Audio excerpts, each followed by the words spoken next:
کریم صلی اللہ علیہ وسلم نے فرمایا کہ اگر عورت دنیا میں صرف 4 کام کر لے، ایک فرمایا صلت خمسہ ہے، وہ 5 نمازیں جو اللہ نے فرض کی ہیں یہ پڑھ لے۔ دوسرا فرمایا صامت شہرہ، یہ جو رمضان کا مہینہ ہے اس کے روزے رکھ لے۔ تیسرا فرمایا احسنت فرجہ، اپنی آبرو کی عزت عصمت کی حفاظت کرے۔ چوتھی اور آخری بات آپ نے فرمائی اطاعت بالہ، اپنے خامند کی اطاعت کرے، حتیٰ کہ شادی سے رخصت ہونے کے بعد جب وہ خامند کے گھر میں آ جاتی ہے پھر اس پر اس کے ماں باپ کی نہیں چلنی چاہیے، اس پر اس کے خامند کی چلنی چاہیے۔ لیکن شوہر کے ماں باپ کی بھی نہیں چلنی چاہیے؟ کن کے؟ جی ساس سسر، جی ہاں، یعنی ان کی بھی نہیں چلنی چاہیے۔ وہ بھی اگر کوئی بات خامند کے تھرو اگر کہتے ہیں تو پھر اس کی بات ہے، اگر وہ خامند کے تھرو کوئی بات تو آپ نے بڑا آسان نسخہ بتا دیا، بالکل آسان مطلب پھر مطلب یہ کہ ماں باپ جو بھی مطلب کرانا چاہتے ہیں وہ خامند کے تھرو کرا دیں۔ ڈاکٹر صاحب، اسلام جو ہے ایک فیملی سسٹم چاہتا ہے، اور جو فیملی سسٹم اسلام میں ہے دنیا کے کسی مذہب میں نہیں ہے۔ نہیں، فیملی سسٹم ہے لیکن دنیا ترستی ہے اس سسٹم کو آپ نے اس کے ماں باپ تو چھڑوا دی اس سے، آپ نے کہا بھائی اس کی اپنے ماں باپ کی چھڑوا نہیں دیا، نہیں آپ نے کہا ان کی تو وہ نہیں سنے، وہ شوہر کی، مگر شوہر کے ذریعے سے ماں باپ جو بات کہلوا دیں وہ ماں باپ کی بھی مانے۔ اس وقت اس کو فیصلہ کرنا ہے جب ماں باپ کہتے ہیں آج رات ہے اور میاں کہتا ہے دن ہے، تو اب وہ کہے دن ہے، بس۔ جب سارے کام کرے نا، پنجرے میں قید کر دیتے، تالا لگا دیتے عورت۔ کیوں ایسا کیوں؟ یہ تو مطلب ماں باپ کہیں کہ دن ہے، شوہر کہے کہ رات ہے، تو نہیں، شوہر جو کہہ رہا ہے رات ہے، ایسا بھی نہ کرے نا۔ مقصد کہنے کا یہ ہے کہ اگر اس کی بات غلط، دیکھیے قرآن میں نبی کریم نے ایک اور بات فرمائی، لا طاعت لمخلوق فی معصیت الخالق۔ ٹھیک ہے، جہاں بھی اللہ اور اس کے رسول کی نافرمانی ہوتی ہو پھر وہاں اللہ اس کے رسول کی نافرمانی تو سب سے بڑی یہ ہے کہ ماں باپ کی اطاعت نہیں کی ہے، ماں باپ سے محبت نہیں کی ہے، ماں بیچاری جس کے قدموں تلے جنت ہے اس سے چھڑا دیا شوہر نے، تو یہ بھی تو اطاعت نہیں، چھڑا نہیں دیا، چھڑا دیتے ہیں نا۔ یہ بھی معاشرے میں سوچ کا ایک فرق ہے۔ سوچ کا فرق یہ ہے، جب وہ بیٹا یعنی چھوٹا ہوتا ہے ہم سبھی سمجھا رہے ہوتے ہیں بہن سے پیار کرنا، بھائی سے پیار کرنا، اماں سے پیار کرنا، ابا سے پیار کرنا، ہم یہ اس کو درس دے رہے ہوتے ہیں۔ جب وہ بڑا ہوتا ہے اسی درس کے نتیجے میں جب وہ علماء کے خطبے سن کر یہ بھی کہ بیوی کا بھی کوئی حق ہوتا ہے، وہی بیٹا جب بیوی سے بھی محبت کرنے لگتا ہے، اب ماں کا دل دکھتا ہے کہ میری محبت شاید ڈیوائیڈ ہو گئی ہے، وہ اس کو برداشت نہیں کر پاتی، جبکہ اس کو ایسا نہیں کرنا چاہیے۔ تو یہ بھی کہنا آپ، یہ نہیں اب کھایا آپ نے، تو اب آپ نے اصل میں دکھتی رگ پہ ہاتھ رکھا ہے تو کہا ہے دکھتی رگ، یہ گھریلو مسئلہ آ گیا۔ اب یہ جو مسئلہ ہے اب نہیں، دیکھیے یہ بات نہیں، چلے آپ بتائیں نا۔ پھر تو اب تک نہیں، پھر اب تک آپ نے جو بتایا ہے وہ ہم تو آپ کی سنتے بھائی، ہم تو آپ کی سنتے۔ انہوں نے دوسری ایک زہریلی بات کہنے دیں، وہ کہتے ہیں، کیوں کہنے دیں، وہ کہتے ہیں نا، پھر مجھے بھی جواب دینے دیں۔ آپ کو چپ ہوتے ہیں، میں نے صرف گھریلو مسئلہ کہا، آپ کے گھریلو تو نہیں کہا نا۔ آپ بھی کہہ دینا، جواب نہیں کہہ دینا، ہر بات کا جواب دینا مناسب ہے۔ واہ، یہ ہوئی نا بات، اس کو کہتے ہیں ابو انشاءاری خلرمان جاوید، ہر بات کا جواب نہیں۔ اس بحث کو سمیٹتے ہوئے ابھی سمیٹے نہیں، ابھی باتیں ہو رہی ہیں، آپ فوراً جو ہے نا چیف جسٹس بن جاتے، رک جائیں گے، آپ سمیٹے نہیں، ابھی 2 باقی ہیں، آپ نے بھی کہنا ہے، آپ پہلے ان کی بات مکمل ہونے دیں۔ جی، تو رسول اللہ صلی اللہ علیہ وسلم نے یہ جو 4 باتیں بتا دی، اگر عورت ایسا کر لے جنت کے تو آپ نے انعام اس کا اتنا فرمایا کہ روز آخرت جب وہ اللہ کے پاس جائے گی اللہ تعالیٰ جنت کے 8 دروازے اس پر کھولے گا اور کہے گا فَلْتَدْخُلْ مِنْ أَيِّ أَبْوَابِ الْجَنَّةِ شَاءَتْ، اے نیک وقت جس دروازے سے چاہے داخل ہو جائے۔ سبحان اللہ، اتنی آسانی ہے۔ اور آپ نے اس میں کتنی اچھی بات آخر میں کہی جو میں نے آپ نے کہا دکھتی رکھ، کہ پھر وہ بات ویسی ہو گئی نا کہ مطلب زبردستی نہ بات کی جائے، ٹھیک ہے نا۔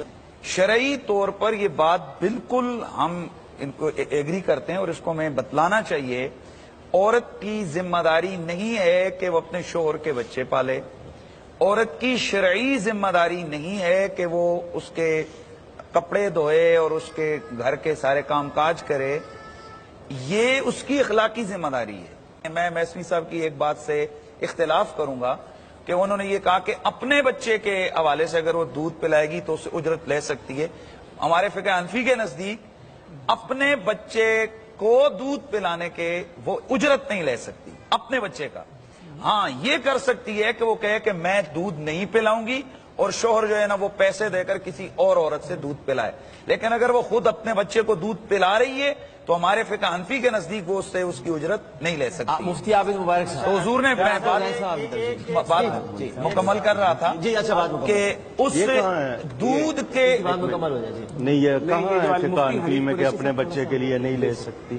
کوئی ہے اجرت میرے ذہن میں نہیں، مجھے واضح کر. یہ میرے ذہن کے مطابق اپنے بچے کی اجرت نہیں لے سکتی، اگر وہ انکار کرنا چاہے تو وہ کر سکتی. اعوذ باللہ من الشیطان الرجیم، بسم اللہ. ان کی بات پہلے پوری ہو جائے آپ کی بات. میرا مفتی صاحب نے ایک بات شروع میں کہی کہ عورت خامد کے بچے پالے یہ اس کی ذمہ داری نہیں، تو کیا وہ عورت کا اپنا بچہ نہیں ہے؟ وہ جو اس کے بطن سے ہے اسے صرف خامد کا بچہ کہہ کر کیوں صحیح بات اس کو صحیح بات اس دونوں کا دونوں کا بچہ بچہ ہے دونوں کا. بسم اللہ الرحمن یہ تو ایسا ہے جیسے ہم بچے سے مذاقاً پوچھتے ہیں بیٹا تو ابا کا بیٹا ہے یا اماں کا بیٹا ہے. میں یہ عرض کرنا چاہتا ہوں کہ قبلہ محترم وہ جو مسئلہ ہے وہ یہ ہے کہ آلریڈی اگر وہ اس کا بچہ ہے تو جب طلاق ہوتی ہے وہ ساتھ لے جائے نا، کیوں نہیں لے کے جاتی؟ ابھی بیوی کے حقوق، طلاق کے بعد بیوی رہتی ہی نہیں ہے.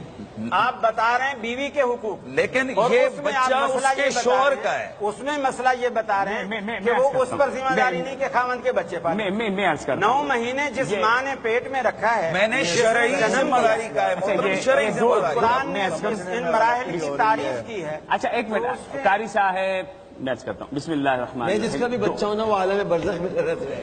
جی دو چیزیں ہیں جو آپ نے پہلا سوال اٹھایا کہ بیویوں کے حقوق کیا ہیں. کیا ہے؟ نان نفقہ، سکنا، یعنی اس کو کھانے کا دے گا، اور کھانے کا بھی شوہر پر جو لازم ہے وہ آٹا دینا نہیں ہے، پکا ہوا دینا ہے. یہ تو معاشرتی طور پر ہماری بیویاں اتنی اچھی ہیں یعنی کہ آٹا پکا ہوا، یعنی پکا ہوا دے. یہ تو بہت اہم بات آپ نے کوئی پکانے اگر وہ نہ پکانا چاہے تو آپ پکانے والی رکھیں. اب آپ کو رکھنا پڑے گا کیونکہ آپ پر اس وقت تک شرعی طور پر شادی کرنے کی آپ کو اجازت ہی نہیں تھی جب تک آپ اس عورت کا نان نفقہ سکنا برداشت کرنے کے اہل نہیں تھے.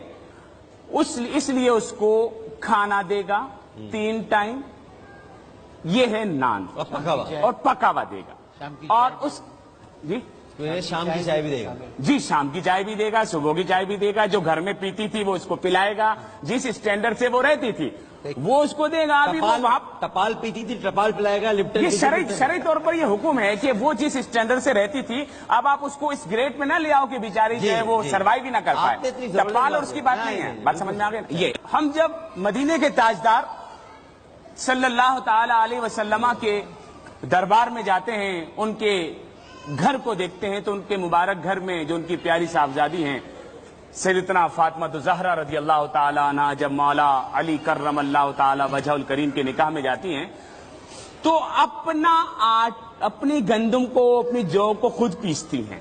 ہاتھوں میں گٹے پڑ جاتے ہیں، چکی چلاتی ہیں، اپنا کام خود کر رہے ہیں. تو تسبیح فاطمہ وہیں سے آئی. بات یہ ہے کہ فقہ حنفی کے نزدیک جو علامہ صاحب مجھے اشارہ فرما رہے تھے کہ آپ یہ مسئلہ بیان کریں کہ شوہر کے بچے یا بیوی کے بچے الگ الگ نہیں ہوتے، میاں بیوی کے بچے ہیں، ٹھیک ہے، تو پالنا تو بیوی پر ہی ضروری ہے. اگر طلاق بھی ہو جائے تب بھی بیوی کے ہی حوالے کیا جائے گا 7 اور 9 سال تک، وہی پالے گی. تو آپ جو ہے فقہ حنفی میں یہی ہے. اب آپ کچھ کہہ رہے تھے فقہ حنفی میں یہی ہے بھائی. کا قانون تو ہو سکتا ہے نہیں انسان کا نہیں، یہ شریعت کا قانون ہے. پاکستان کا پاکستان کا شرعی قانون یہ ہے کہ یہ بیوی پر اس کے بچے یعنی شوہر کے بچے جو اس سے پیدا ہوئے، کسی اور سے پیدا ہوئے نہیں، اس کے پیدا ہوئے یہ بچے پالنا ضروری ہے. طلاق کے بعد پالنا نہیں. طلاق کے بعد بھی بھائی 7 اور 9 سال تک اس کو پرورش کے لیے دیا جائے گا. خرچہ شوہر اٹھائے گا، ضروری نہیں ہے جی، ضروری نہیں ہے مولانا، ضروری نہیں ہے. ضروری نہیں.